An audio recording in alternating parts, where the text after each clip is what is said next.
Assalamu alaikum students. Hopefully you are doing well and safe and sound at your homes.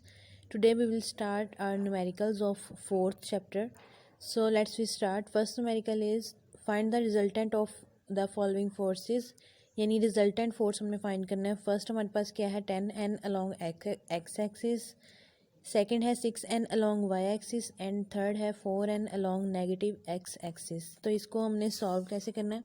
First of all आप लोगों ने आज की date लिखनी है 24 मई 2021. Chapter number 4 numericals 4.1. यहाँ पे आप लोग इसकी स्टेटमेंट लिख लें या ना लिखें, एक ही बात है, आप लोगों की मर्ज़ी.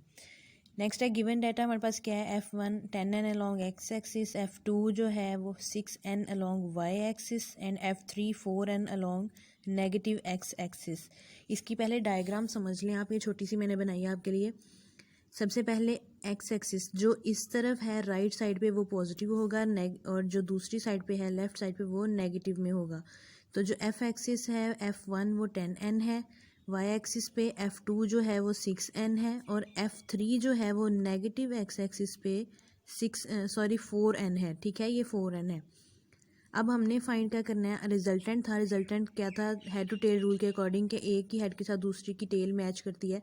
तो अगर ये दो फोर्सेस हैं तो ये वाली लाइन जो जा रही है डॉटेड लाइन, ये हमारे पास रिजल्टेंट एफ आएगा और ये हमने फाइंड करना है. ठीक है बच्चों, तो यहाँ से हम इसका रिजल्टेंट फोर्स जो है फाइंड हमने क्या करना है, रिजल्टेंट फोर्स. सोल्यूशन क्या है, F1 is equal to 10n और F3 is equal to 4n. अब हमने क्या करना है, F1 और F3 को प्लस करके एक और F4 बनाएंगे ताकि हमारे पास इसको ऐड या परपेंडिकुलर बनाने के लिए कोई चीज़ हो. F1 जो है, अच्छा बच्चों एक और बात जो यहाँ पे आप लोगों को कंफ्यूज करेगी, परपेंडिकुलर क्या होता है, हमेशा परपेंडिकुलर ऐसे होता है, ऐसे और ये होता है परपेंडिकुलर. अगर हम देखें तो हम इसको भी तो ले सकते थे ये और ये, लेकिन हमारे पास ये फिर ये अलग y हो जाता, ये x हो जाता. अगर हम इसके लेते तो यहाँ पे हमारे पास वैल्यू नहीं है, माइनस में चली जाएगी. तो हम इसको और इसको प्लस करके एक अलग वैल्यू F4 बनाएंगे. तो यहाँ पे आप देखें F1 प्लस F3 F4 हो गया और F1 की वैल्यू 10 थी और 4 की F3 की 4, इसको माइनस किया 6n आ गया, ये माइनस करके 6n आ गया, इन दोनों को प्लस करके F4 आ गया और इसी तरह F2 जो हमारे पास था 6n के इक्वल था. अब since F2 and F4 are perpendicular to each other, so by using formula F is equal to F2 का स्क्वायर प्लस F4 और अंडर रूट होल स्क्वायर. ठीक है, ये हमने फार्मूला पढ़ा था परपेंडिकुलर कंपोनेंट्स का. और इसकी वैल्यू पुट करेंगे 6, इसकी भी 6, इन दोनों का स्क्वायर लिया 36 और इन दोनों को प्लस किया 36 प्लस 36 72 आ गया. इसका अंडर रूट लिया 8.485 आया, जिसको हमने ओवरऑल करके 8.5 न्यूटन आ गया. ये हमारे पास फोर्स आ गई. अब हमने इसी तरह सेम उसी टॉपिक के आगे आप लोगों ने डायरेक्शन फाइंड करने का भी देखा था. थीटा के लिए tan theta is equal to Fy over Fx. Fy की वैल्यू थी F2 और Fx की F4, इन दोनों की वैल्यूज़ पुट की 6 1 आ गया. tan थीटा जो है हमारे पास 1 आ गया. अब ये tan थीटा ख़त्म करने के लिए थीटा बाहर आ जाएगा और ये tan इन्वर्स हो जाएगा.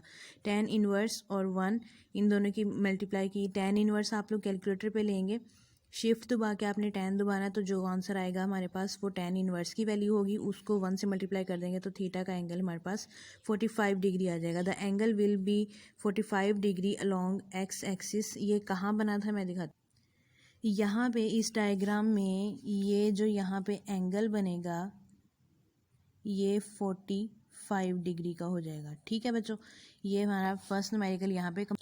नेक्स्ट सेकंड न्यूमेरिकल क्या है, find the perpendicular components of force F15 Newton making an angle of 30 degree with x axis. अब हमें फोर्स भी दी है और एंगल दिया है, और लेकिन perpendicular components which are Fx and Fy वो हमें नहीं दिए, वो हमने फाइंड करने हैं.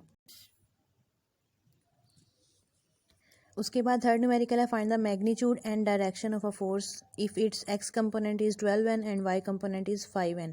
हमें वाई कंपोनेंट और एक्स कंपोनेंट दिया हुआ है, लेकिन हमें डायरेक्शन और मैग्नीट्यूड फाइंड करना है. सो अगर हम इसका सोल्यूशन देखें, गिवन डाटा हमारे पास Fx 12 Newton and Fy 5 Newton. Find हमने क्या करना है, force and direction.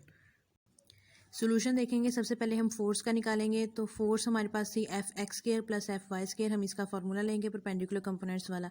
F X की वैल्यू 12 पुट कर देंगे, एफ वाई की 5 पुट कर देंगे, इन दोनों का स्केयर लेंगे तो 144 एंड 25, इनको प्लस किया तो 169, 169 का अंडर रूट लिया तो 13 न्यूटन हमारे पास एफ आ गया। उसी के साथ सोल्यूशन हमने मैग्नीट्यूड का सॉरी डायरेक्शन का, ये बच्चों हमारे पास मैग्नीट्यूड था, ये डायरेक्शन है।